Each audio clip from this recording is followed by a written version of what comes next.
The 10th of May, 1940. German forces pour across the borders of the Low Countries and into France. The phony war, that strange, suspended period of minor air and sea clashes that had drifted on since the invasion of Poland on the 1st of September, 1939, is over. In its place, a devastating and very real war. Within a month, the British Expeditionary Force has been driven back across the English Channel from the beaches of Dunkirk. Shortly after, France surrenders. Britain stands alone. Her army is battered. Her navy is stretched thin. And the question that hangs over every war room and every kitchen table is the same. How do we fight back? The answer, for the time being, is the only one available: from the air. A bomber offensive is about to begin. It will last almost 5 years, from May 1940 until April 1945. Bomber Command of the Royal Air Force, joined in 1943 by the heavy bombers of the 8th and 15th United States Army Air Forces, will attack cities, factories, and communication networks across Germany. It will become one of the most sustained, costly, and controversial campaigns in the history of warfare, and it will be fought night after night and day after day by young men who climbed into vibrating, freezing aircraft and flew for hours through darkness and flak and fighter attack toward cities they had never seen and would never visit on the ground. It was a war unlike any that had come before, industrial in its scale, intimate in its terror, and relentless in its demand for sacrifice. As one veteran would later reflect, in the bomber war, the tactics changed from night to night, and always something new going on. It was a fluid war. The whole time they think of something, and we thought of something. But the rationale for this onslaught did not begin in 1940. It went back 30 years, to the Great War of 1914 to 1918, when military air power first demonstrated that armed conflict would no longer be confined to land and sea. Soon after that war ended, military theorists and enthusiasts began to dream of bombing as the decisive element in future conflicts.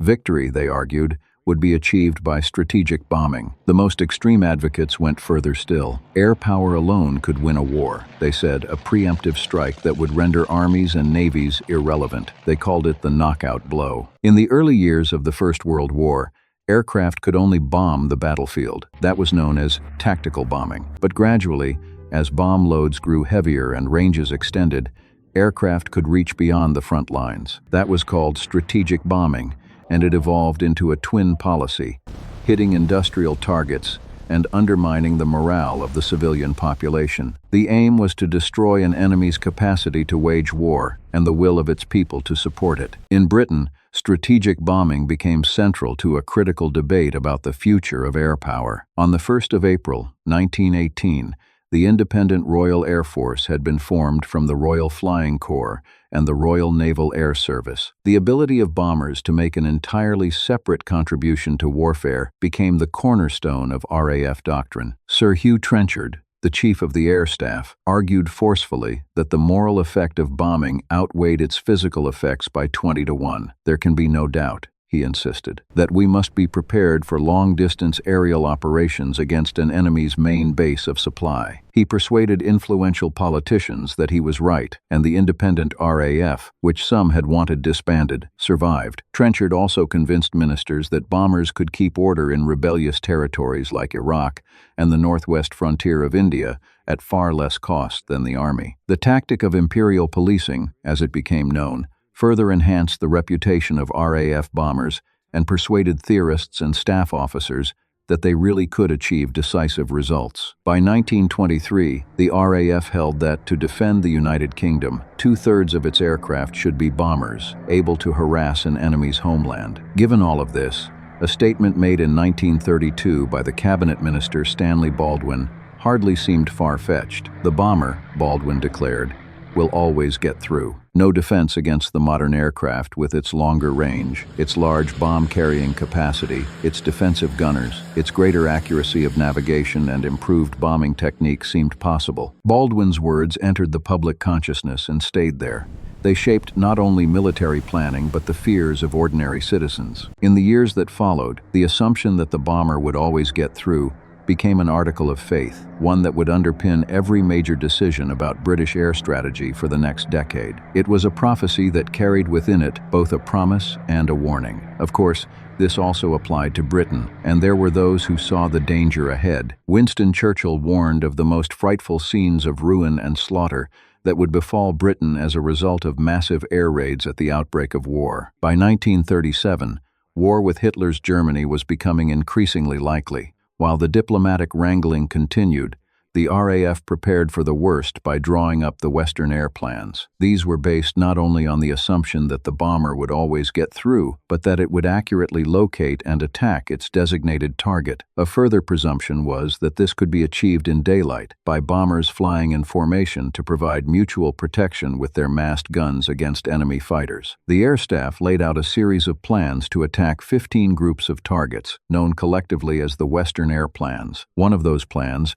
Western Air Plan 5, aimed to strike at the Ruhr specifically, 19 power plants and 26 coking plants, with the idea of paralyzing German war industry. To achieve this, it was planned that 3,000 sorties would be launched in a fortnight. The calculated cost, just 176 bombers lost. That, they believed, would be enough to paralyze the Germans. Across the Atlantic, the United States had reached similar conclusions. President Roosevelt was increasingly concerned about Germany's expansion into Austria and Czechoslovakia, and foresaw that American involvement in Europe would be necessary to check Hitler's territorial ambitions. Roosevelt was also acutely aware of the strength of the German Luftwaffe. In January 1939, he warned Congress that our existing air forces are so utterly inadequate that they must be strengthened, and persuaded it that 5,500 combat aircraft should be made available by June of 1941. When the Germans invaded Poland 9 months later, the American Air Corps' defensive role was extended to cover the entire Western Hemisphere. Long-range aircraft would be essential. A Martin B-10 had flown non-stop from Alaska to Seattle in 1934, and despite lukewarm official support, its success prompted Boeing to develop a 4-engined military prototype based on a civilian transport design. It was designated the YB-17, and the Flying Fortress was born. The Consolidated Aircraft Company's B-24 Liberator soon followed it into the air. These were the famous aircraft that would later see action over Germany. Both bombers were heavily defended with machine guns. They also made use of a liquid oxygen system and the Norden bomb sight, which would enable them to bomb from high altitude. The B-17 carried so many machine guns compared with other aircraft that it earned its famous name, the Flying Fortress. And from this, the idea was born that the B-17 and the B-24 could be self-defending bombers. But although the RAF flew a handful of Flying Fortresses operationally, no American bomber unit would operate in the European theater for almost another 3 years. Meanwhile, the RAF had already put the theory of daylight bombing into practice, and it was about to learn its first brutal lessons. In 1939, the RAF went to war with 4 twin-engined bombers, the Blenheim, the Hampton, the Wellington, and the Whitley. The Blenheim could carry only 1,000 pounds of bombs.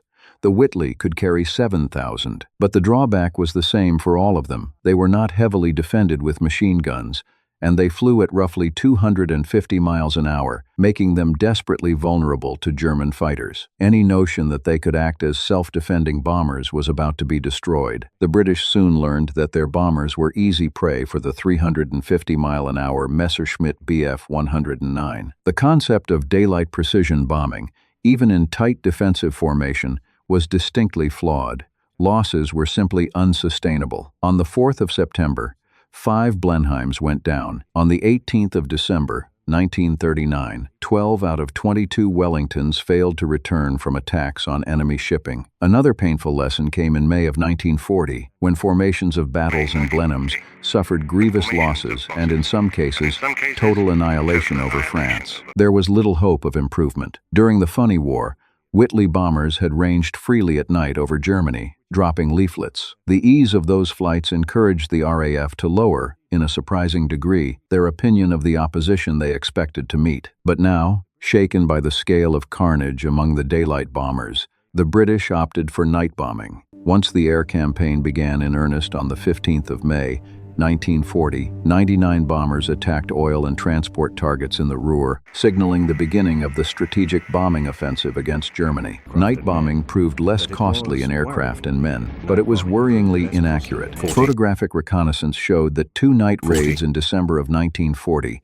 by a total of 296 bombers, that dropped 262 tons of bombs on 2 Gelsenkirchen synthetic oil plants had done no obvious damage. By April of 1941, the predicted average bombing error of 300 yards at night had been raised to 1,000 yards. As a consequence, a major change in bombing policy was agreed. The air staff decided that, for approximately 3/4 of each month, it was only possible to obtain satisfactory results by carrying out what they called a blitz attack on large, working-class and industrial areas in towns. The dream of surgical precision was quietly being abandoned, and then came the evidence that confirmed the worst fears. 28 raids were analyzed, and their photographs examined. In August of 1941, a civil servant named D.M. Butt, a member of the Cabinet Secretariat, produced a report based on these findings. The news was devastating. Of all the aircraft on those raids that reported attacking their targets, overall, including the occupied countries, only 1/3 had gotten within 5 miles of their target. Over Germany, that figure dropped to 1 in 4. In the Ruhr, 1 in 10. On moonless nights in the Ruhr, just 1 in 15. Only within 5 miles of their target. Not on it, not near it, 5 miles away. The Butt report was a watershed. It demolished the comfortable assumptions that had sustained the bombing campaign and laid bare a devastating truth. Bomber Command was, in effect, missing entire cities. The navigation technology of the time, the darkness, the weather, the stress of flying through hostile skies, all of it conspired to make precision at night a near impossibility. The crews were brave, but bravery alone could not overcome the laws of physics. Apart from navigational problems, RAF bombers began to suffer heavy losses, such as the night of the 7th to the 8th of November, 1941, when 37 out of 400 were shot down. The winter months brought little improvement, and so, when Air Marshal Arthur Harris became Air Officer commanding RAF Bomber Command in February of 1942, he faced immediate calls for resources to be diverted away from the bombing campaign altogether. Harris was a veteran of imperial policing and an admirer of Trenchard. He had previously commanded No. 5 Bomber Group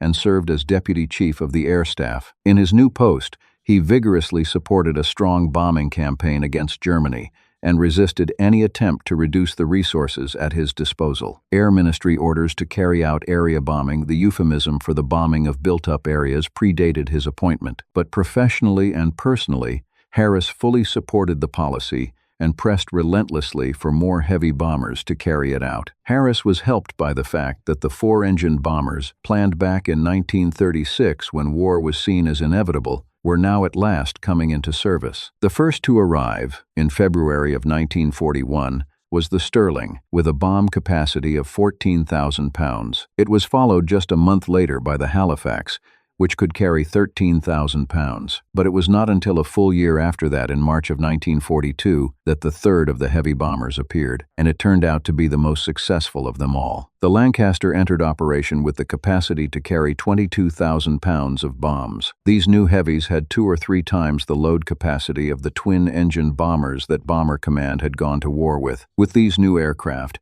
Harris set out to take the war into Germany's backyard, and the results were immediate. Joseph Goebbels, the Nazi propaganda minister, admitted that enormous damage had been done to the Baltic port of Lübeck on the 28th and 29th of March, 1942, where 200 acres were laid waste. Then came the most audacious strike yet. On the 30th of May, 1942, 1,046 bombers struck Cologne in the celebrated 1,000-bomber raid. One veteran remembered it vividly. "We went to Cologne and back, and we were opposed by searchlights, fighters, and flak," he recalled. The bomb aimer's doing his best to get his bomb sight on the target, and you're doing your best to keep the aeroplane flying straight and level. And you eventually get to the target area, and the pathfinders will be there dropping their flares, and then the bombs would go. And when you got rid of a load of bombs like 12,000 pounds, the aeroplane certainly knew about it. Jumped up like a bucking bronco, really. But the spectacular successes masked a persistent problem. Raids on Essen in March and April showed that only 10% of bombers got within 5 miles of their target. Despite the attempt to swamp German defenses by concentrating aircraft in a bomber stream, losses continued to rise. From August to October, Bomber Command suffered a 5.3% loss rate. During 1942, 1,235 bombers were lost and 2,839 damaged. The introduction of improved navigational aids raised hopes of lowering losses and improving accuracy. The Butt Report of August 1941 had given the RAF an enormous shock, and that shock provided the impetus for developing better navigational and bombing aids. The first to come into operation, in March of 1942, was something called G, a directional radio beam that enabled the navigator to fix his position over the continent. One navigator recalled the reality. "In my day, we had G, this marvelous radar navigation aid, but it quickly ran, the Germans jammed it, and I had a Canadian navigator. When we got to about the middle of the channel, he'd say, 'Lend me a flashlight early,' and that, to me, meant the end of that sort of navigation for the night, because it meant he was changing the channel. If he changed the channel, the next one wasn't going to be much good either. So then you were back to almost basics, and we seemed to get there somehow. I don't know how we did it. I think we did it by feel." Despite the introduction of new aids, precision bombing was still not possible for main force squadrons. The accuracy of specialist operations, such as the spectacular Dam Busters raid, simply could not be replicated on a large scale. On the night of the 16th to the 17th of May, 1943, 16 Lancasters of 617 Squadron attacked 6 German dams, destroying 2 and damaging 1. The German official Hans Rumpf called it precision bombing of the highest order. It showed that precision targets could be hit at night, even in areas that were extremely difficult to locate. The dams were tucked away in valleys, in wooded areas of the Ruhr and the Eder valleys. But to achieve it, you had to form a special squadron, train them in a particular way, and equip them with a special bomb. It was impossible to carry this out for main force operations, but it set a standard. Area bombing of towns and cities remained the norm. Harris regarded the Dam Busters raid as one episode in the broader Battle of the Ruhr, which lasted from March to July of 1943. When 43 heavy raids were launched against Essen, Duisburg, Dortmund, and Bochum. And then, during July and August, came Hamburg. 4 night raids on Hamburg caused what the German fire chief called gigantic damage, and what Harris himself described as unimaginable destruction. 791 RAF bombers attacked Hamburg, and the results were devastating. The searchlights could not pick the bombers out. The guns could not focus on them. The night fighters, as one pilot put it, went around chasing their own tails. The reason was a device called window. Strips of metallic foil, dropped in bundles from the bombers, interfered with the German radar transmissions. Major General Kamhuber, responsible for the German defenses, was blunt in his assessment. Window, he said, had made them blind. The effect was extraordinary. In a single stroke, the elaborate German defense system, the searchlights, the radar-directed flak guns, the night fighters guided to their prey by ground controllers, was rendered useless. The sky above Hamburg, which should have been a death trap for the bombers, became instead a scene of almost unopposed devastation. The technology of a handful of metallic strips had overturned years of German investment in air defense. For the civilians below, it was an apocalypse. The raids created a firestorm, a phenomenon in which individual fires merged into a single, colossal inferno that generated winds of hurricane force, sucking air and everything in its path toward the center. Survivors would describe fire from the sky. Streets turned to rivers of flame, entire families fleeing with nowhere to go, parents searching desperately for children in streets they could no longer recognize. The temperatures at the heart of the firestorm exceeded 1,000 degrees. Asphalt melted.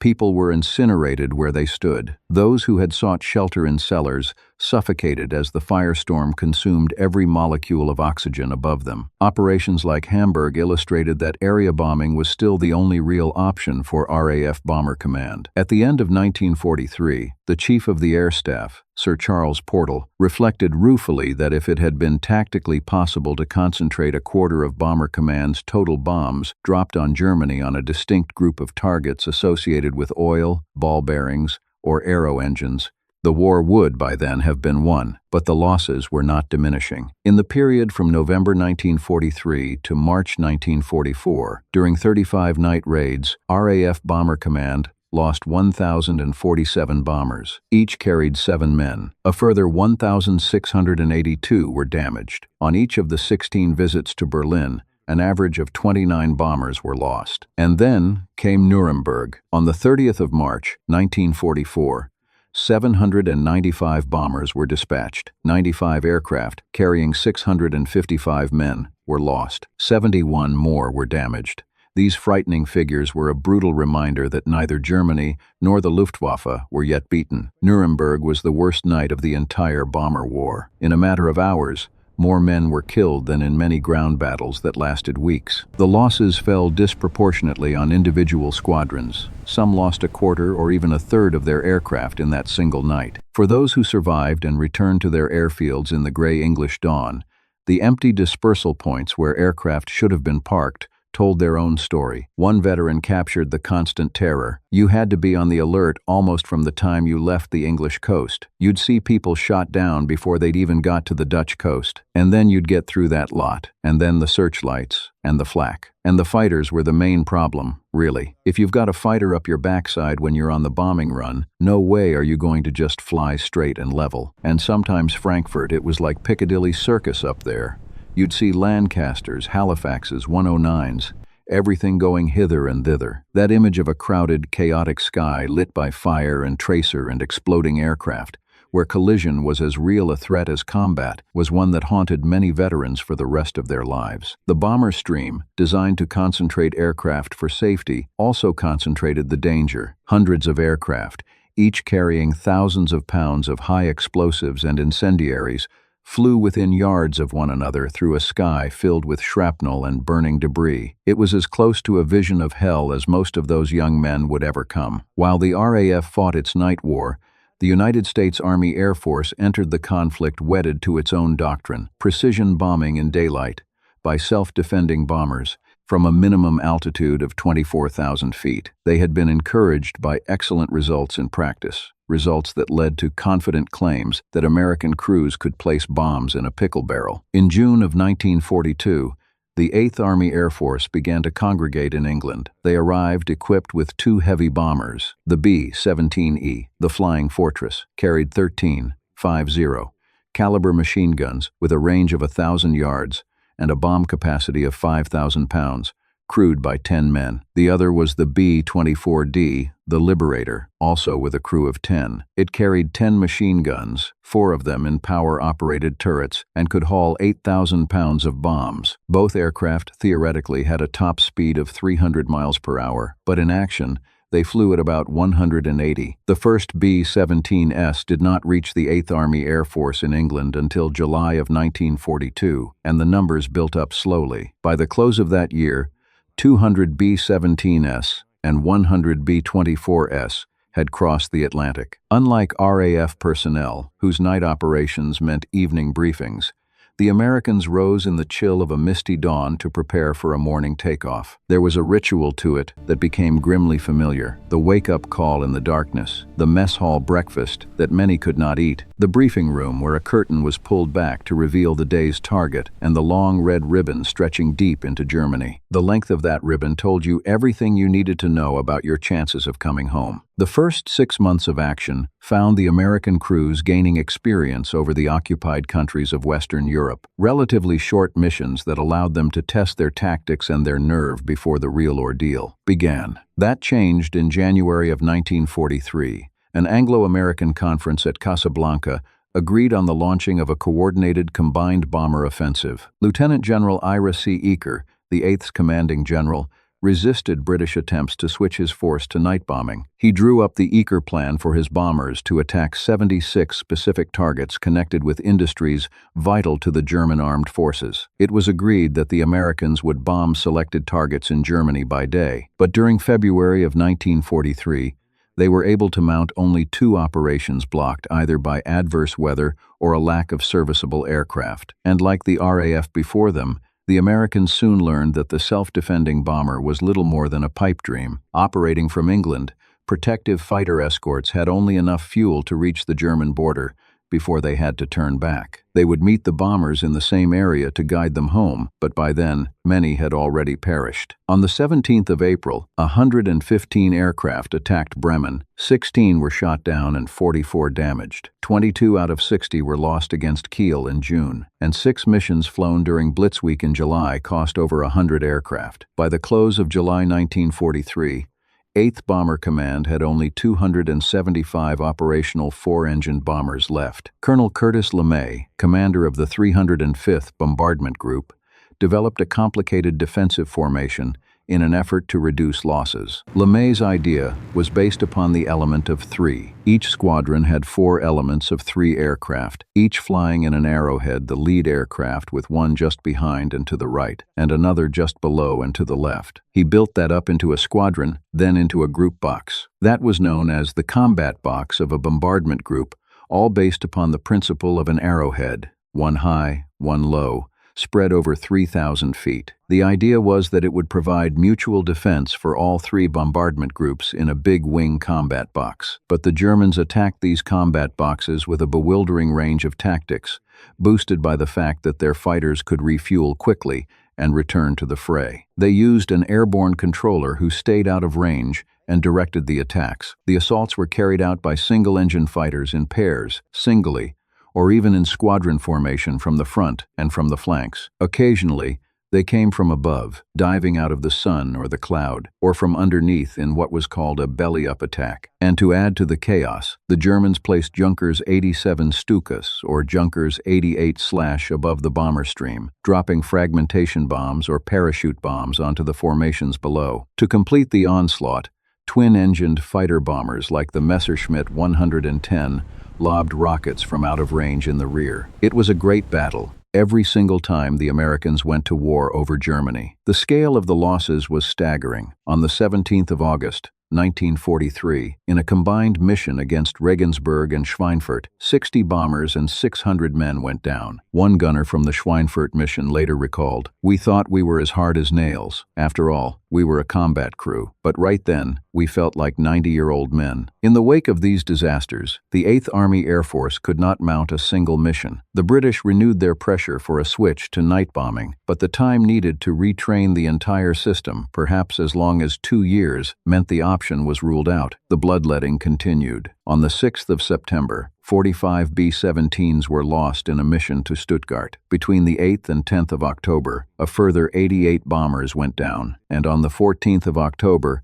291 bombers returned to Schweinfurt, where another 60 B-17s were lost. There was no other choice. Unescorted deep penetration missions into Germany were suspended. 1944 opened more brightly for the Allies, as further improvements in navigational aids and the appearance of a new fighter raised hopes. The P-51 Mustang came into operation in December of 1943. It carried 6 .50 caliber machine guns, could travel at 400 miles per hour, making it capable of coping with any German fighter then in existence, and had a range of 700 miles, which could be doubled with drop tanks. Reputedly, when Hermann Göring saw a Mustang over Berlin in December of 1943, he said simply, "We have lost the war." In February of 1944, 8th Bomber Command flew 2,680 B-17 and 917 B-24 sorties into Germany for the loss of 187 bombers, with another 24 subsequently written off. But the most important statistic of all concerned a single mission. On the 29th of February, 218 B-17s flew to Brunswick, protected by 550 P-47s, P-38s, and Mustangs. Only one bomber was lost. The Americans had proved that they could successfully fight their way to and from a primary target deep inside Germany. In March of 1944, the loss rate dropped to 3.5%, a vast improvement on the 9.1% recorded in October of '43. And to add to the increasing pressure on Germany, on the 20th of February, the 15th Army Air Force in Italy, under Lieutenant General Karl Spaatz, was ready to bomb targets in the south of the country. Spaatz had been appointed Commanding General of U.S. Strategic Air Forces in Europe in January of 1944. During Big Week in February of 1944, The 8th and 15th Army Air Forces together sent an average of 1,000 bombers each day against German targets. Spaatz and Harris were convinced that they were at last on the verge of achieving the destruction and dislocation of the German war industries, called for by the Casablanca Directive of January 1943. Big Week was a statement of intent. For the first time, the Allies had the aircraft, the crews, and the fighter escort to sustain a concentrated campaign against German industry day after day. The factories that produced German fighters were targeted with particular ferocity. The logic was ruthless but sound. Destroy the fighters on the ground and in the factories, and the bombers would have an ever easier time destroying everything else. It was attrition by design, and it was working. But then the D-Day planners stepped in, demanding that the heavy bombers be allocated to their needs. From April to September of 1944, the strategic bombing forces were placed under the control of General Dwight D. Eisenhower. Although the attacks on German industrial targets became less frequent, they did not altogether cease, and Spaatz, in particular, remained convinced that an oil offensive was the key to final victory. On the 12th of May, 935 8th Bomber Command aircraft were sent against 6 oil plants, at a cost of 46 bombers lost. General Adolf Galland, the Luftwaffe fighter commander, confirmed that the lack of aviation fuel was now restricting Luftwaffe activity. And yet for individual crews, the war remained a dangerous, terrifying business. One pilot described what it was like to be caught in searchlights. One of the most frightening experiences I had was being caught in searchlights. You're sitting there, and suddenly flash a light hits you, and then the others come, and you're in a cone, in a split second. Then you've got to get out of it, if you can. And that's not easy, because you can quite easily lose control of the aircraft or crash it. You feel very exposed. You're like a bird in a cage. You concentrate only on the instruments. Luckily,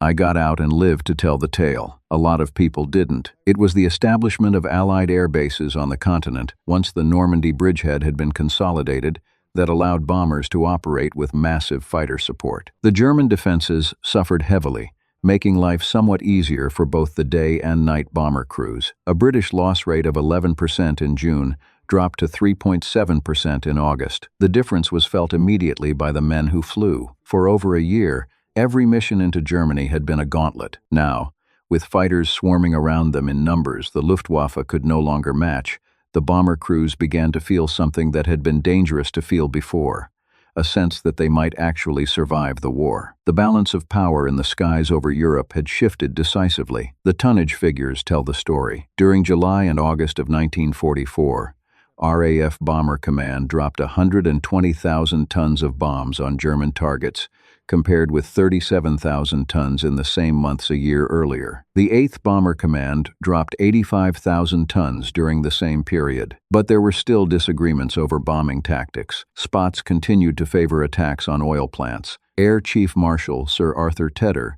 the Deputy Supreme Allied Commander, thought transportation targets more important. Harris favored area bombing of cities. Inevitably, a compromise was reached. Even after the strategic air forces reverted to national control in September, the targets were split. During the last 3 months of 1944, 53% of RAF Bomber Command's tonnage fell on cities, 15% on transportation, 14% on oil, and the rest in direct support of military and naval operations, including the sinking of the battleship Tirpitz, while at anchor in Norway on the 12th of November. Historians would later conclude that by late 1944, the Allies had achieved command of the air over Germany. But at the time, the bomber crews might not have agreed. Despite their increasing successes, they continued to face the dangers posed by a determined German defense now worryingly enhanced by a terrifying new threat, the German jet fighter. For all the statistics and the tonnage figures and the strategic debates conducted in war rooms far from the front, the air war over Germany in late 1944 remained, for the individual crew member, an intensely personal ordeal. The flak had not stopped. The night fighters had not disappeared. The cold at 20,000 feet still froze exposed flesh to metal. The oxygen masks still iced over. The fear was still there, every single time. And even as the Allies gained the upper hand, young men continued to die in numbers that would have been considered catastrophic in any other branch of the armed services. The Messerschmitt Me 262 had a speed of 540 miles per hour, considerably faster than even the Mustang, and carried four 30mm cannon, which, if they got within range, were extremely lethal. The Me-163 Comet, the rocket-propelled fighter known to bomber crews as the powered egg because of its bulbous shape, also carried 30mm cannon and was capable of 600 miles per hour. More alarmingly, it could reach 30,000 feet in just 2.5 minutes. But the jets suffered badly from mechanical failure and had very short endurance. The rocket-powered 163 could essentially only go up and make one quick pass before gliding back down again. Their numbers were too few and their reliability too poor to turn the tide. But the fanaticism of their pilots was not in question. On the 4th of April, 1945, flying an Mi-262 that had run out of ammunition while defending a raid on Berlin, Major Heinrich Ehrler broadcast his intention of ramming an American bomber to ground control. His final words were chilling: "We'll meet again in Valhalla." During the closing months of the war, the neat distinctions between American precision bombing and British area bombing had blurred almost beyond recognition. The Americans did not exclusively attack precision targets, nor the RAF cities. Neither stuck solely to day or night bombing. On the 3rd of February, 1945, nearly 1,000 flying fortresses bombed Berlin. 3 days later, 8th Bomber Command attacked Magdeburg and Chemnitz. Round-the-clock bombing. During the first quarter of 1945, the Ruhr became virtually isolated through the destruction of its transport system. The Bielefeld railway viaduct was spectacularly smashed by a Grand Slam bomb devised by Barnes-Wallis, the same man who had created the bouncing bomb that breached the dams in 1943. The Grand Slam, weighing 10 tons, was the largest bomb used in the war. When it struck the earth, it penetrated deep underground before detonating, creating a seismic shockwave that could collapse bridges and viaducts from below. It was a weapon of extraordinary destructive precision, and it symbolized how far the bombing campaign had come from the days when crews could not get within 5 miles of their target. From January to May of 1945, the 8th Army Air Force alone dropped over 370,000 tons of bombs. The RAF flew 67,483 sorties. By April of 1945,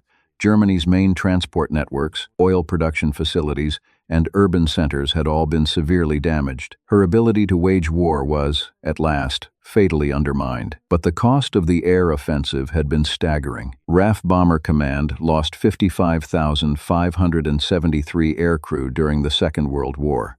The great majority died during operations over Germany. With casualties among escorting fighters, the United States Army Air Force suffered 43,742 killed and 1,923 seriously wounded. Those numbers, together, approach 100,000 men. Each one had a name. Each one had a family waiting at home. Each one had a life they expected to resume when the war was over. The loss rate of RAF Bomber Command was, proportionally, among the highest of any branch of the Allied armed forces. A crew member beginning a tour of 30 operations in 1943 faced, statistically, less than an even chance of surviving it. Many did not make it past their 5th mission. The phrase operational tour became a euphemism for a protracted gamble with death, one that lasted months and offered no respite, no safe ground, no place to hide. The question that followed them all was inevitable. Had it been worthwhile? Was strategic bombing effective? Post-war analysts, including some who helped to compile the United States Strategic Bombing Survey, claimed that only 10% of damage had been done by the strategic bombing campaign to German war industry. This was vigorously challenged. The 10% figure was an overall number. It did not account for the specific, devastating damage done to synthetic oil plants or steel production. Moreover, it did not consider what would have happened if no bombing had taken place at all. It was proved that the Germans had a 20% slack in their industrial capacity at the beginning of the war. If that slack had been fully taken up without interference from the air, the Germans would have produced far more war material than they did, so the 10% figure told only part of the story. From 1943 onwards, the Allied air offensive forced the Germans to withdraw aircraft, troops, and equipment from other theaters of war to defend their homeland. The figures show this to be a fact, Between July and October of 1943, the total Luftwaffe aircraft strength on the Western Front rose from 1,687 to 2,097, while its overall strength actually dropped from 5,396 to 4,830. Germany was being forced to defend its skies at the expense of every other front. Winston Churchill used the strategic bombing of Germany to persuade Joseph Stalin that a second front had been opened in the West, and to help President Roosevelt resist calls for the European theater to be wound down in favor of the Pacific. The strategic bombing campaign paved the way for Allied troops from East and West to converge on Berlin and ensure the overthrow of Hitler and his Nazi regime. The debate over strategic bombing's effectiveness is, in many ways, inseparable from the debate over its morality. The men who planned it believed they were shortening the war and saving lives, Allied lives certainly, but also, they argued, the lives that would have been lost in a prolonged ground campaign. The men who carried it out had no time for such abstractions. They were young men doing a dangerous job because their countries asked them to. The civilians who died beneath the bombs had no say in the matter at all. What can be said with certainty is this: the combined bomber offensive forced Germany to fight a war on three dimensions: on the ground, at sea, and now, incessantly, in the air above its own cities and factories. It diverted resources, disrupted production, shattered infrastructure, and imposed a cumulative toll that, by the spring of 1945, had left the Third Reich unable to function as a modern industrial state. In the bomber war, everything changed from night to night. The tactics changed, the technology changed, the targets changed. As one veteran put it, always something new going on. A chap who operated in 1942 would have a completely different story from one who flew in 44. It was a fluid war. The whole time they think of something, and we thought of something. It was a war fought at altitude and in darkness, at speeds that seem almost quaint by modern standards, but that felt, to the men inside those shaking, freezing, roaring aircraft, like the very edge of what human beings could endure. They flew into curtains of flak and forests of searchlights. They watched other bombers explode in midair, knowing that the men inside had been their friends at breakfast. They navigated by feel when the instruments failed. They dropped their bombs and turned for home, never certain they would make it. Some were barely out of school. Some were fathers. Some were volunteers who had crossed oceans to fight a war that was not yet their own. They came from the towns and farms of England, Scotland, Wales, Canada, Australia, New Zealand, South Africa, the West Indies, and the United States. They spoke different dialects, held different faiths, and dreamed different dreams. What they shared was a willingness to climb into a bomber and fly into the dark. The average age of a Bomber Command crew member was 22. Many were younger. They were boys, really, asked to do the work of men in circumstances that would have tested the strongest nerves on Earth. They lived in a world of strange contradictions, sleeping in beds with sheets, eating in mess halls, cycling to their aircraft on country lanes past hedgerows and grazing cattle, and then, within an hour, flying through a sky filled with fire and death. They would return, if they returned, to bacon and eggs, and a debrief, and the empty chairs of friends who had not come back. And the next night, or the next morning, they would do it all again. 55,573 men of RAF Bomber Command did not come home. 43,742 Americans perished. Behind every one of those numbers is a human being who had a favorite song, who wrote letters home, who carried a photograph in a breast pocket, who was afraid and went anyway.